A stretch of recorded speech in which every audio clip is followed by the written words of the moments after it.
Put this man to work.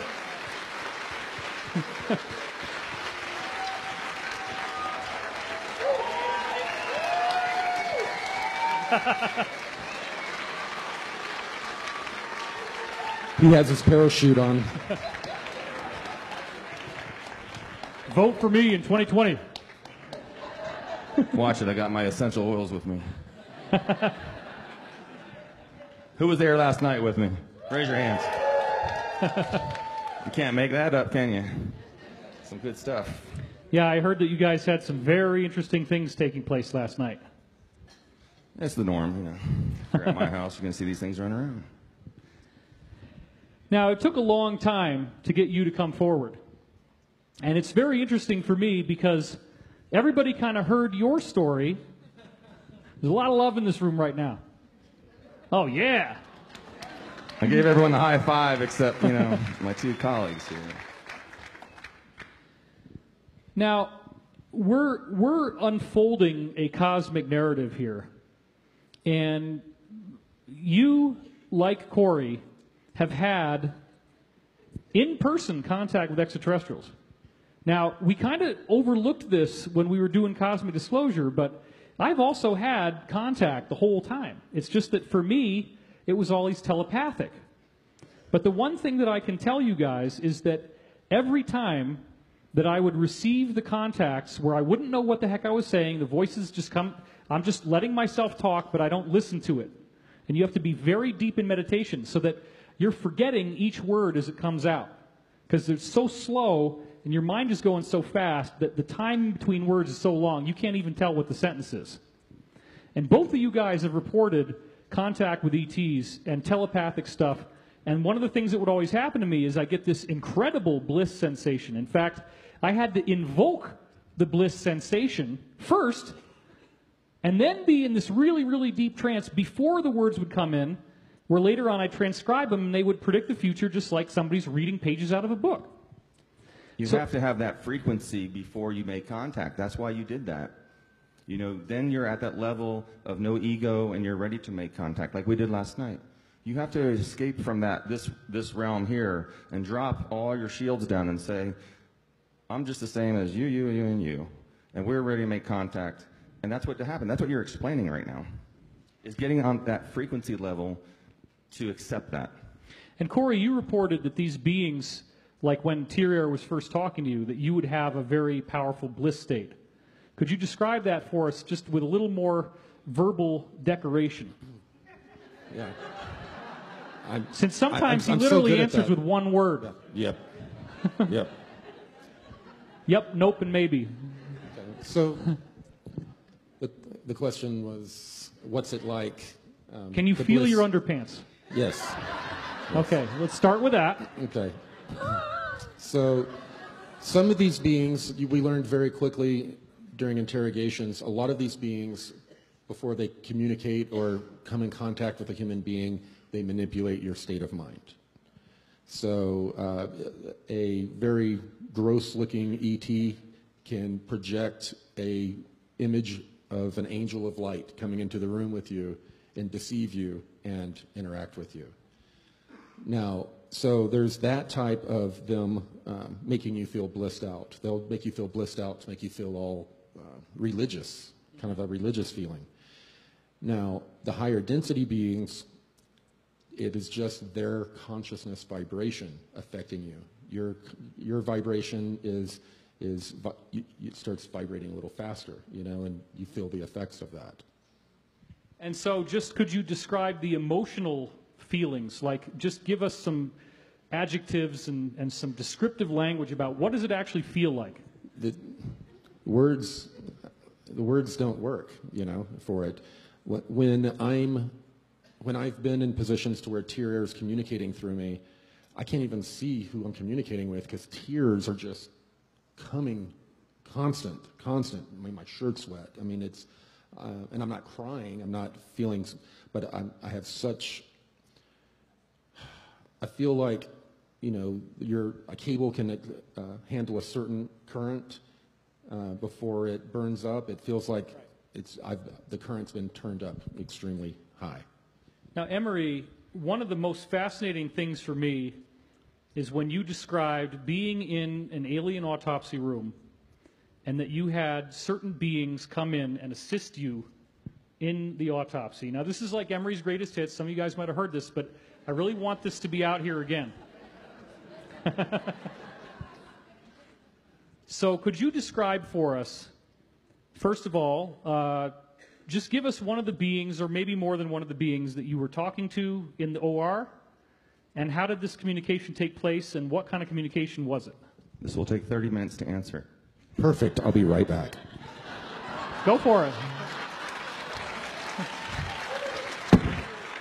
Drop the mic. He dropped the mic. Yeah. Just like when you come home from work with your family, you might be in a great mood, or you might not be. But the fact is, because your frequency is at that mood and that emotion, you transmit that frequency. So you could actually turn your whole household into a big cluster real quick if you're really angry, and you bring that energy home and we infect each other with it. So the same thing with working with extraterrestrials who are very telepathic and very communicative this way using energies. You have to reset yourself, and you have to bring yourself down to an egoless level that you're willing to work with someone today, because the first thing that's going to happen the first 10 seconds is they're going to know if you're upset. They're going to know pretty much everything about you, and you have to deal with that, which is fine. In my life, I have obviously no more secrets. But the best thing about it was going up, knowing that this colleague of yours, who is extraterrestrial, looks like a human, maybe a little different. Maybe the ears are a little bit different, the eyeset's a little bit different. But for the majority of it, they volunteered to be here, or they were captured to come here, and they volunteered to stay because they were once us, and they have more compassion than all of us put together. But we are them. Remember that.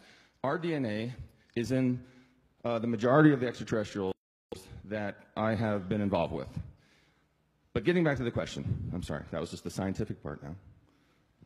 Describe for us some of like who you saw, what did they look like exactly, and more of the emotional verbiage of what was it like to communicate with them. Did they talk with their mouths, or how was it going? Yeah, they can communicate with their mouths or special devices, but for the most part it's telepathy. And telepathy is a language, by the way.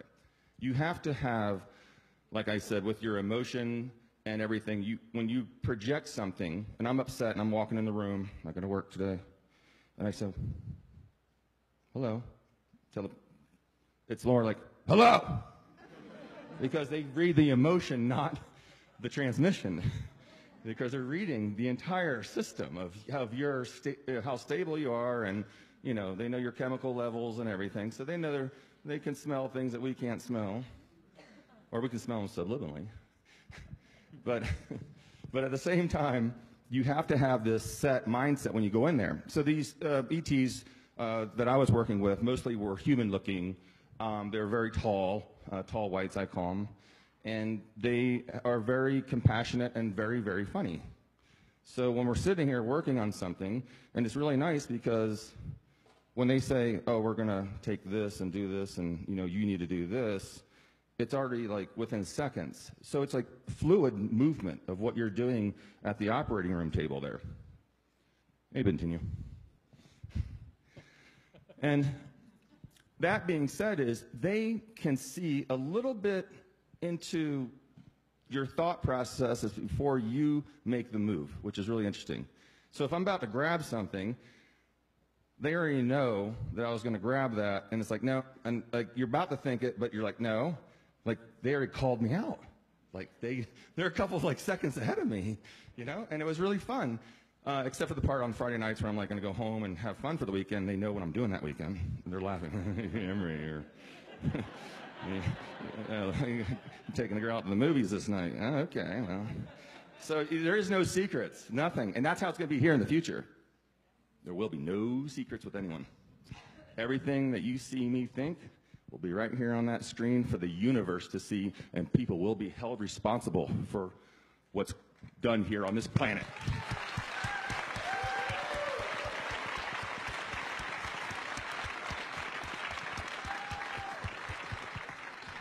So since your presence has a tendency to occupy the space when you arrive, I'm just a regular guy with a regular dog. I don't think you were here when I was doing the opening intro, but I was talking about meeting rock stars. And I was talking about, oh, see, this is perfectly normal behavior. This is a serum. He has to ingest a certain serum to not shapeshift. That's classified. Shame on you.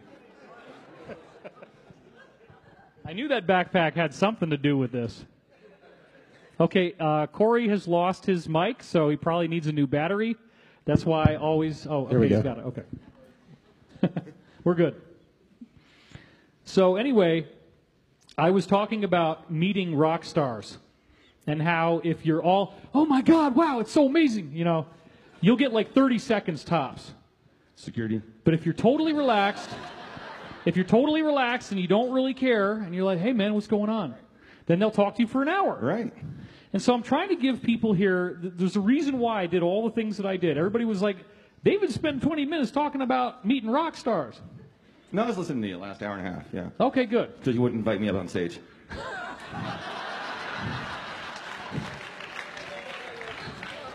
I wanted to make sure Corey had a chance to talk. Oh. Let's put it that way. I just know how these things go. There's a strategy. You want to roast, we can roast.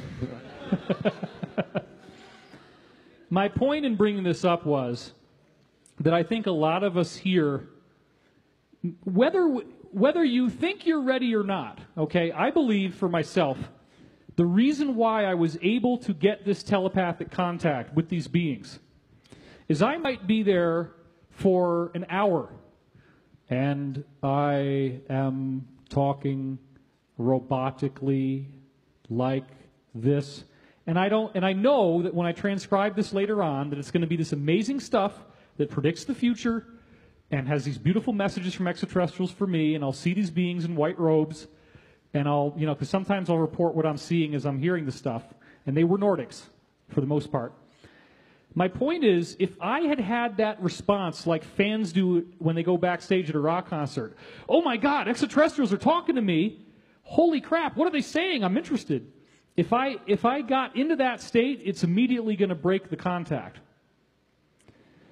So the point is, you have to kind of not really, you don't want to see them as anything that special. You want to just be really relaxed, really nonchalant, so that you can stay bored. You can stay disinterested. You just let the thing happen. You let the communication happen. So Emery, given the fact that you've had a lot of this type of telepathic experience, how do you think that what I just said would apply to people here in terms of getting the chance to meet extraterrestrials? What is the set that they have to be ready for? I think the most important thing first is to really come to reality that we're not alone. And I know most of you here are like that, except for a couple of you agents. I see you. My people are watching you. And what that means is you can't have any fear, because we want to go to another country and learn about them. And just because we have a language barrier, that's okay. Okay, just because we can't talk to dolphins don't mean they're conscious. Right? Don't mean they're not conscious. I mean, they're not conscious, right. I'm sorry. Doesn't mean they're not conscious. You know, everybody would have flamed you on YouTube if I hadn't fixed that one. Thank you, Dave. Dave, anything I write or anything I do, he, you know, checks everything out, makes sure I don't get hammered out there, because everyone wants to say something bad. Yep. But getting out there, which these two have been through, I'm the newbie. Getting back to this, so no fear is the biggest thing, is just saying, hey, and saying it out loud and actually projecting that, like when we pray, and say, hey, you know, I'm ready to make contact, and I'm not fearful of it, you know, no matter what that is. So please show yourself in the most safe and effective way that can happen for you. For us, and also safe and effective for them, so when they do come, because now, as you know, since the 50s and 60s and 70s, craft just don't come down here now like they were seen all the time, because of these neutrino light detectors and devices we have up there to destroy any type of craft that come in, right? And that is a deterrent, but they are advanced enough to holographically image themselves or project themselves or bilocate themselves, especially interdimensional beings. That's the other thing. There's so many different types of beings. Everyone's like, oh, what's the, best one you've seen? Was that the octopus one Dave said, was with the cyclops eye? No. It's like, yeah, of course we phantasmically like those kind of things, but most of the part there are these 5-star beings, 2 arms, 2 heads, Really? You just let it out. 2 arms, 2 legs, and a head. Some have 2 heads. No pun intended. But what I'm getting at is we have to, well, no, there's conjoint twins. You guys are horrible. I'm a scientist, guys. You know what a conjoint twin is? Okay, sometimes you have no. Emery Smith, the man with 2 brains. Oh, guys, this is going on Comedy Central live at night. But that's how we have to prepare ourselves that way. And meditation's really good. And not getting caught up in all the negativity of the world, because it's always there. Okay, let's focus on the positivity. And you know how the positivity comes? It starts with you. You guys have to start thinking this way, because what happens, Dave, when we get a good collective together and we all start thinking the same way? We can change. It's called a cult, dude. I was trying to push your morphogenic field book, but okay. It's not Kool-Aid anymore. We got green tea in the back. People were concerned about food coloring, and they didn't like the sugar, so.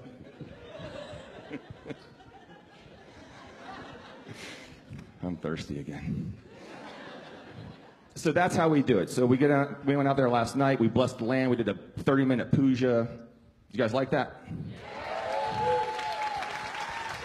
There's certain areas on the planet that are contaminated with bad karmatic things, like a lot of death happened. And since I didn't know the area very well, we bring someone out, a pujari, and he comes out from the Hindu temple here in Denver, a friend of mine. And then we do this nice, beautiful blessing with all the fruits and the coconuts and vegetables, and pass them out, the flowers. And we say, okay, ETs, we actually bless this land. We did all this stuff. We had some amazing contact, but I usually do these things over like 6 or 8 hours in one day, from 6 p.m. to like 3 a.m. We only had 3 hours, and after midnight, it started like getting pretty heated. Olivia started doing her little thing there, and they started floating in. But the thing is, you have to first make that effort to say, you're not going to sit here, oh, when are they coming? Are they coming here? Are they here yet? Why don't you actually talk and consciously put your energy into the universe, show them who you are, say it either out loud or, make an intention. We had the nice bowl out there. Remember that big 24-inch singing bowl? Do you like that tone? It cleanses everything, gets people on the right tonality, because like Dave said, you have to be of the right tonality to actually communicate. And that sometimes takes time. Well, and I heard from somebody else that a certain number of people said, F this, I'm out of here. And then after they left, that's when all the cool stuff started to happen. Well, they always make sure that those bad guys leave, and the good people that stay get to see some nice things. And that's really, honestly true. We've had many expeditions around the world, CE5s, with 30 to 500 people. And when these people throw their temper tantrums because they want to go, wait, oh, that's a real UFO. If you're out there to see Shamu, this ain't SeaWorld, sorry. And that's what people come out there. They have the wrong ego intention, because they're like, well, I'm just here, to see this, see something so I can take a picture of it and sell it to the National Enquirer for $1,200.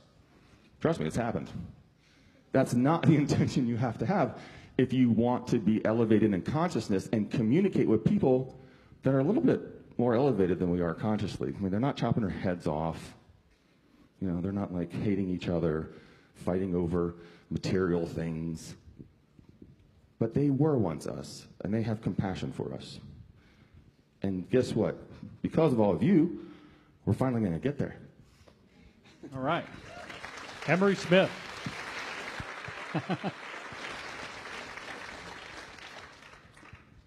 Corey, I know that you've had various very specific coachings from the beings about what are the things that we need to do to be ready for this cosmic evolutionary leap, which includes, of course, direct contact with them.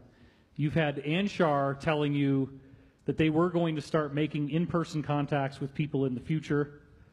So could you give us some of the protocols of what they said would be necessary if the people in this audience, let's say, want to be among the first who are going to get those in-person contacts like what you guys have had already? Sure. First of all, these positive beings, before they manifest in front of you or show themselves in front of you, they go into a, well, to us, we think of meditation and communicating with our higher selves as this whole process. But fourth density, they're really already connected. They and their higher self communicate with your higher self first.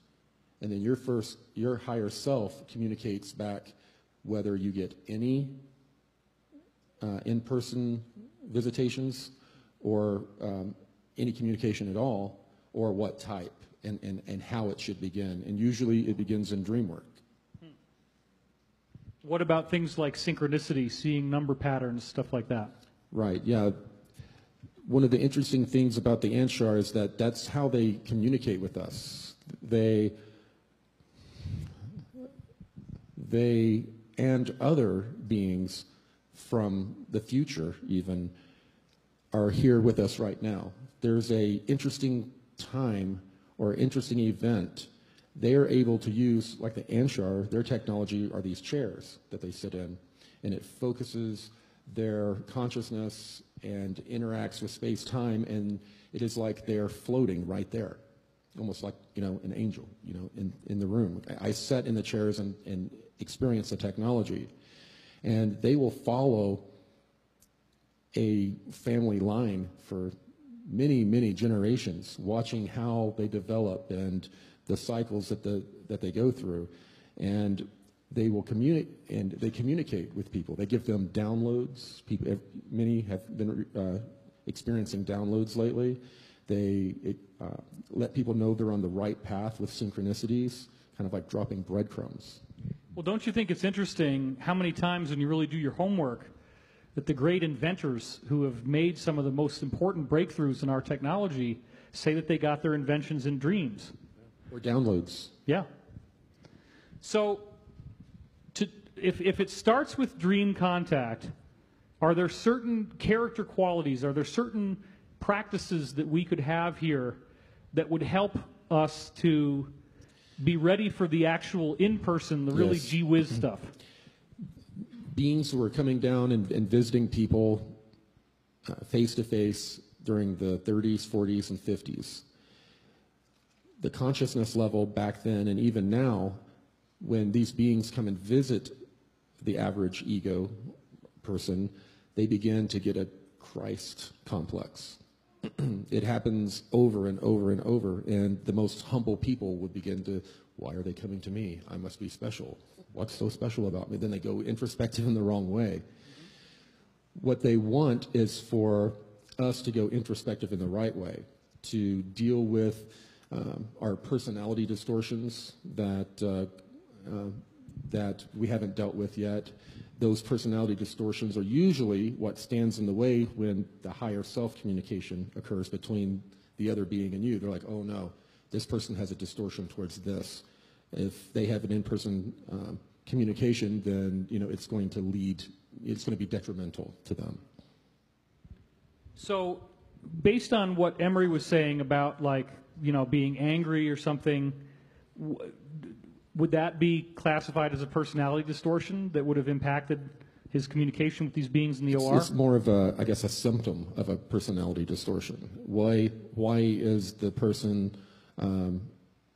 not in control, or why are they having agitation? What was their trigger? You got to trace all of that back through all of the painful, unpleasant genesis. You getting angry is just a symptom of the wider problem they want you to deal with.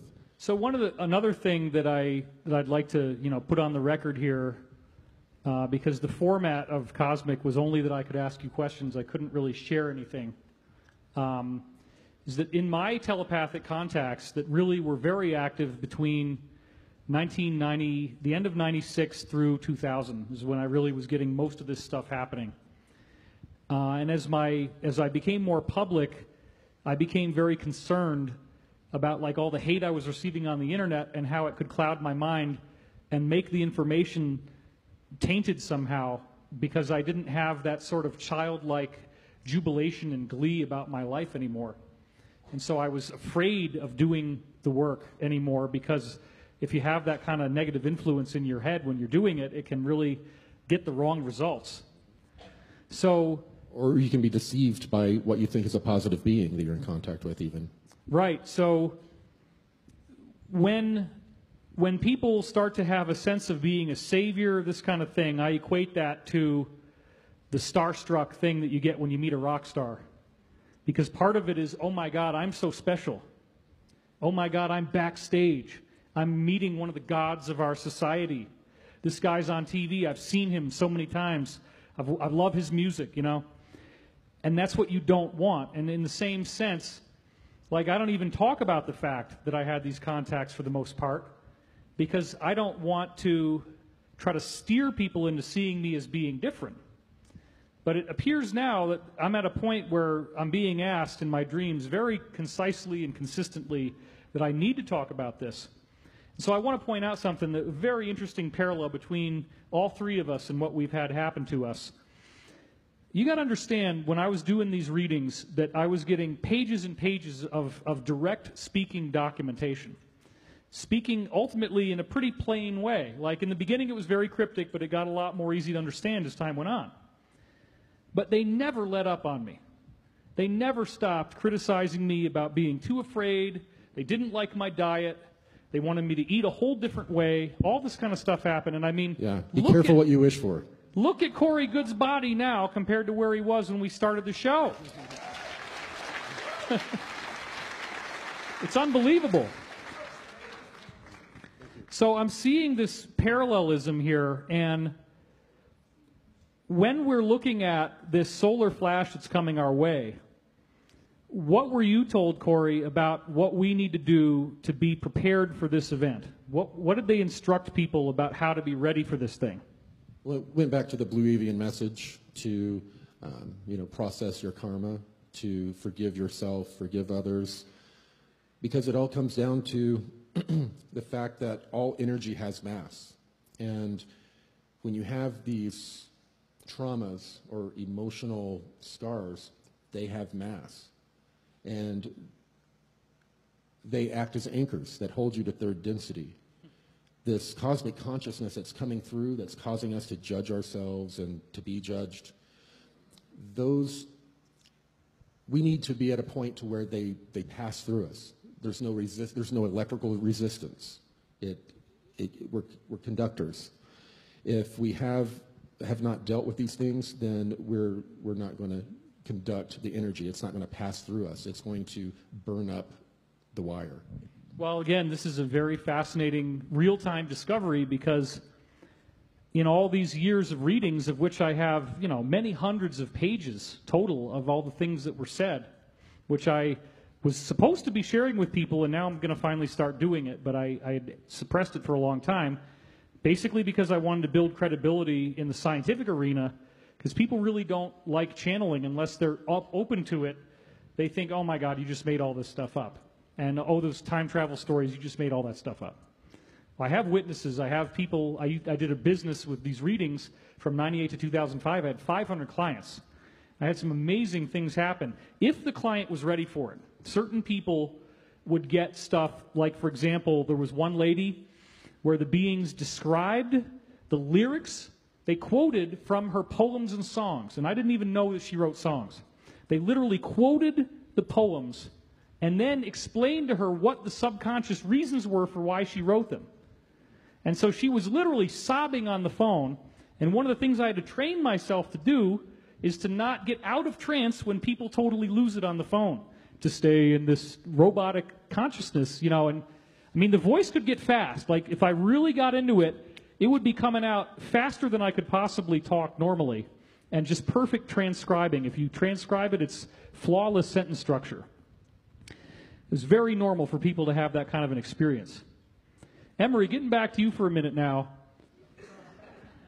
No, don't laugh. Come on now. I'm trying to give everybody a chance. It's interesting that you had reported that it was called a spiritual mass because over and over again, we never talked about this, the beings reported karma as a gravitational well on your timeline. And what they also said was the arrow of time points in the direction you're facing, so most people are stuck in a circuit. They're like in a loop where they think that they're going forward into the future, but they're really going through a circle, and there's this gravity well on the circle that keeps pulling them back. And until you clear that karma, you're basically repeating the same lessons in life over and over again. Would you agree with that? Absolutely.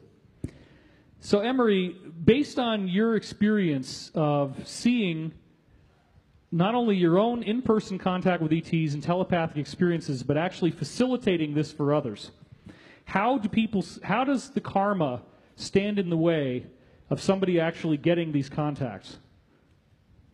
I believe that a lot of the emotional stress we carry is programmed from something else. So there is no good or bad that you did.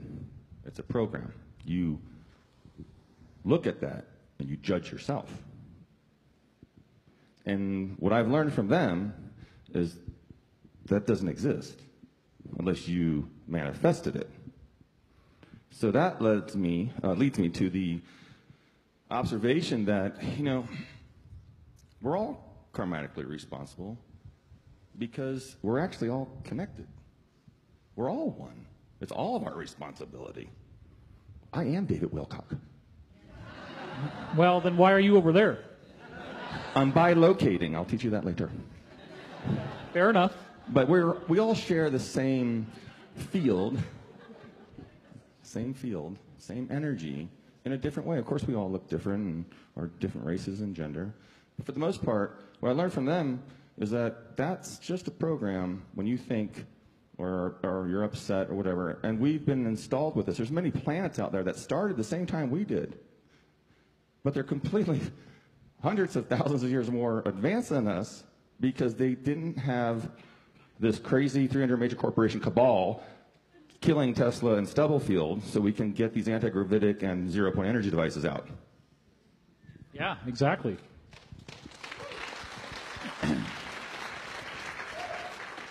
Well, just one thing that you said that I want to make sure isn't misunderstood.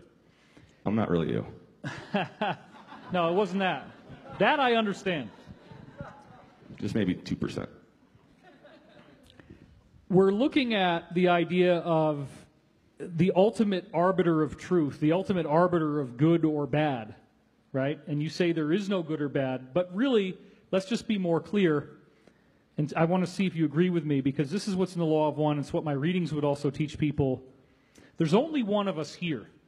You kind of just said that about me. 100%. Right? So because of this, the law of one is really, really big on what they call the first distortion of the law of one. You see this term over and over again. You're like, what the hell is first distortion? They use it like hundreds of times. And then it explains the first distortion is free will. The universe will allow you to pick up a gun and shoot somebody and kill them. That might very well be allowed, but then you will have to come back in another lifetime, or maybe within that lifetime, and have somebody do the same thing to you. And because that other person is you and there's only one of us here, there is an absolute karmic balance for actions that infringe on free will. So obviously, the goal is for us to learn how to always be positive and forgiving and supportive to one another so that we're not creating these needless experiences that are going to have to come back into our own life and give us these very painful things. Would you agree with that, Emery? Yeah, I do. I mean, we're all at a different level of education in this karmatic spiritual value of astral state. Some in preschool, some are already graduated. But the thing is, don't forget, that's a part of you. My little preschool friend here is part of me. Oh, so I speak for gotta yourself. catch up. And then, you know, my PhD here is also at a different level. So I got to balance these two guys. Well, see, he's the guy that's got to write the check at the end of this thing. I think that's why that happened. They're inside. So we're only as fast you know, as our slowest runner, we say in the military when we're all running. So we have to do that. So we have to pick each other up. We have to take everyone together on this because we're all one. Does that answer it? Yeah, very good, very good. Give him a big round of applause.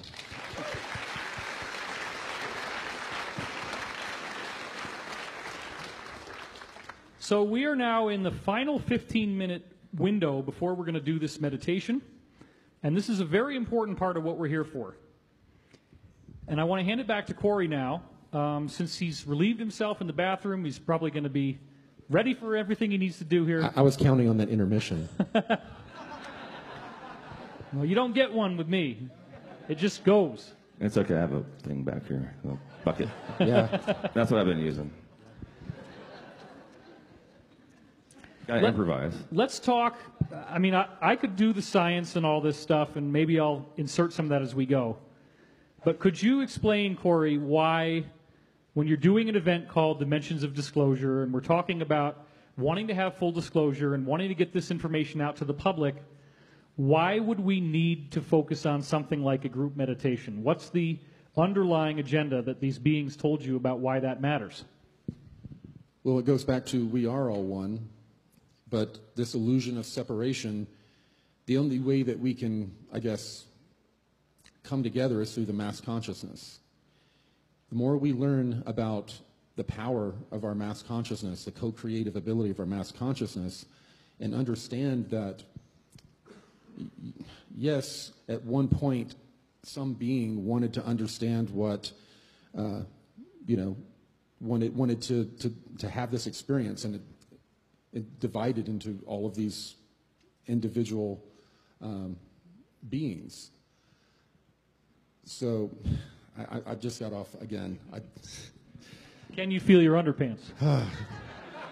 I tell you what, I was so excited about having the event here because I wasn't going to have to drive or travel, but we ended up traveling down to Dallas because my stepdad being ill, and we drove back right before this, so we're all pretty exhausted, so my brain is shutting off a little bit. Why meditation? Okay, meditation. This is our opportunity to get together and focus on one intent for our co-creative consciousness to manifest. And I said this earlier today, the biggest trick that the cabal pulled over us was taking away our knowledge of our co-creative abilities, and then they started to manipulate it through media and other control systems, and they trick us into using our co-creative abilities to manifest a negative reality. And this is us taking back that power and using our magic to manifest a positive reality.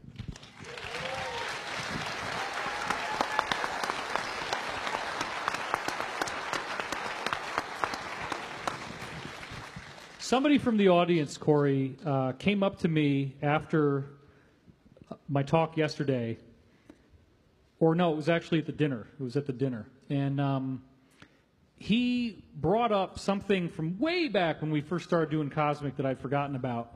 And it was something that Tompkins touched on as well. You were told that these so-called Draco reptilians that are here on Earth had created some kind of mind control mass system that affects how everybody's mind and heart and spirit is working. And you were also told that at some point that system would break. So could you go into that a little bit about that story of what is this mind control system and what are we expecting is going to happen when it breaks? Yes, it is a mixture of technology as well as the way the Earth, the electricity travels through the Earth through the ley lines. They disturbed the natural ley lines and the way energy travels through the Earth naturally. They diverted it. And at the same time, and that the way that the energy was passing through the Earth before allowed us to be more psychically in tuned and communicating with each other, and also have more access to higher self type, I guess, technology. They wanted to remove that from our consciousness. They didn't want us to know about it. So that affecting the grids had that effect on us. And then they also had added to that technology that was in space and also on Earth, connecting through those grid lines that affect our consciousness and keep us asleep.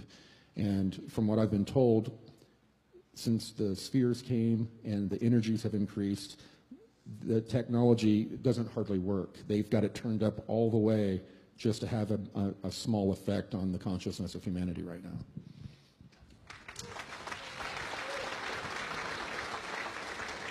And Emery, that sounds a lot like what you were just saying, doesn't it? Yeah, I mean, I'm more scientific. I think about like scalar infotmetry because of the devices I was, introduced to, and this might be a reverse engineering of what they have done, because the science he's talking about is real. It's real science, and it makes sense. I don't know about the whole Draco thing, but I agree with what you're saying because it's already happened and it's happening. And I really believe that this meditation and things that we do cohesively with a good collective really breaks that field. Because remember, it's a field of energy. We're all energy.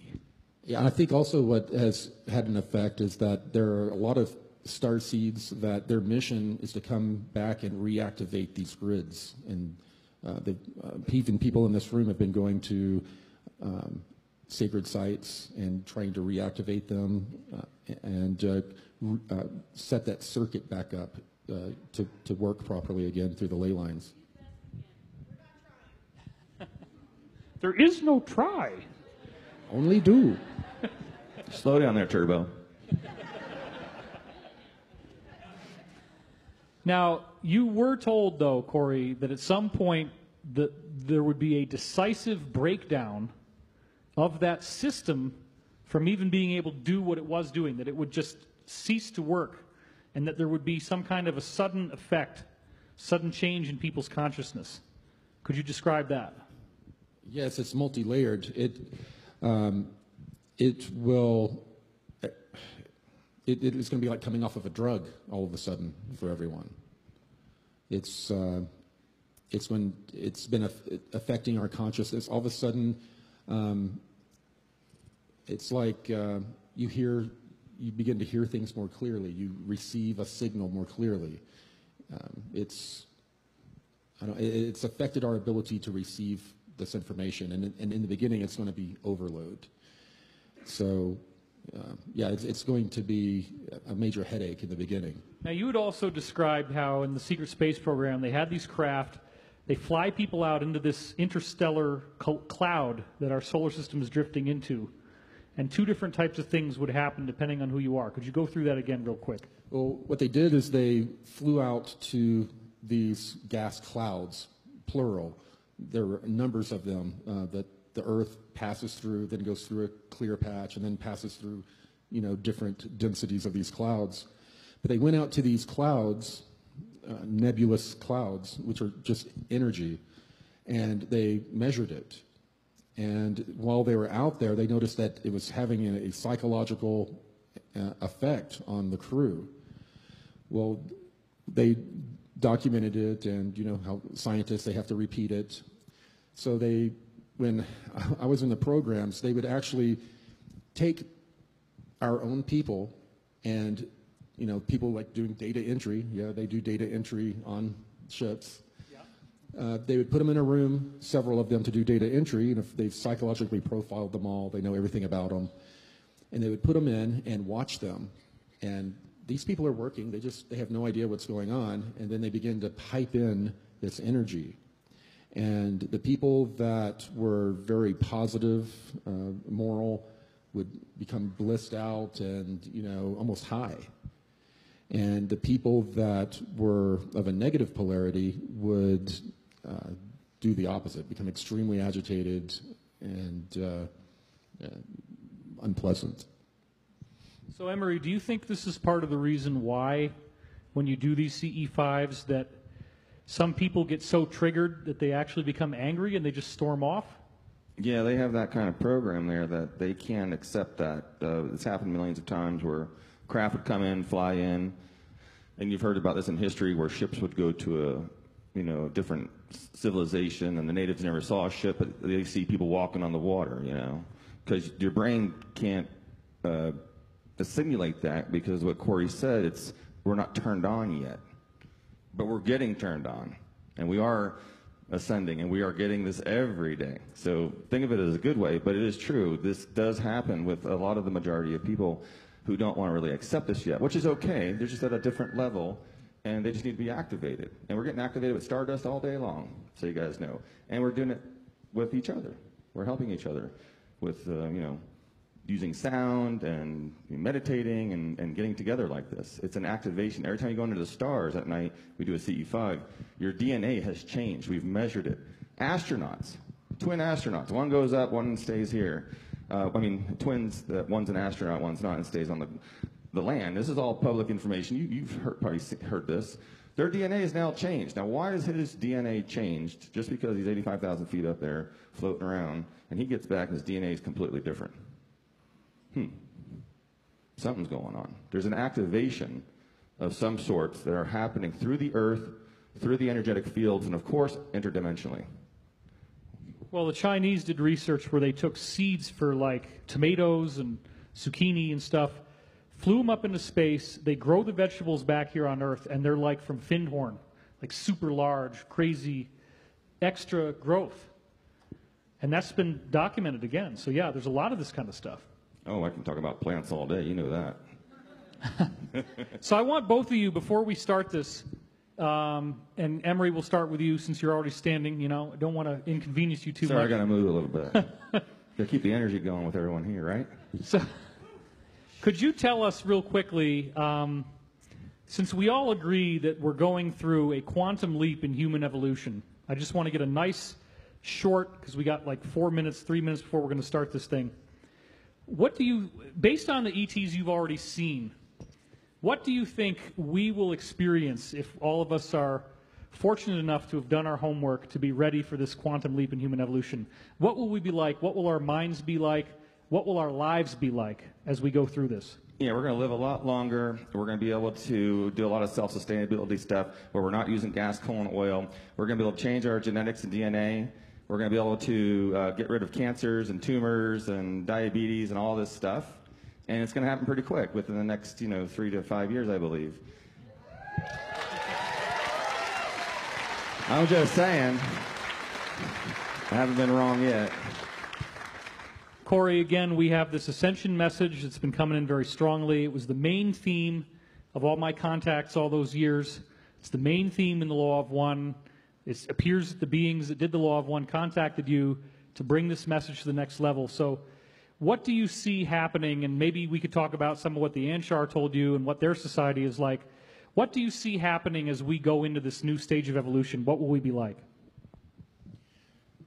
We're going to be connected in a way that we're unprepared for, that this ascension is a consciousness ascension, that our consciousness is going to expand and blend in a way that we're going to approach all of our problems from a more cohesive way, like, 7 billion processors working on a problem in tandem instead of working on all their own individual issues to process.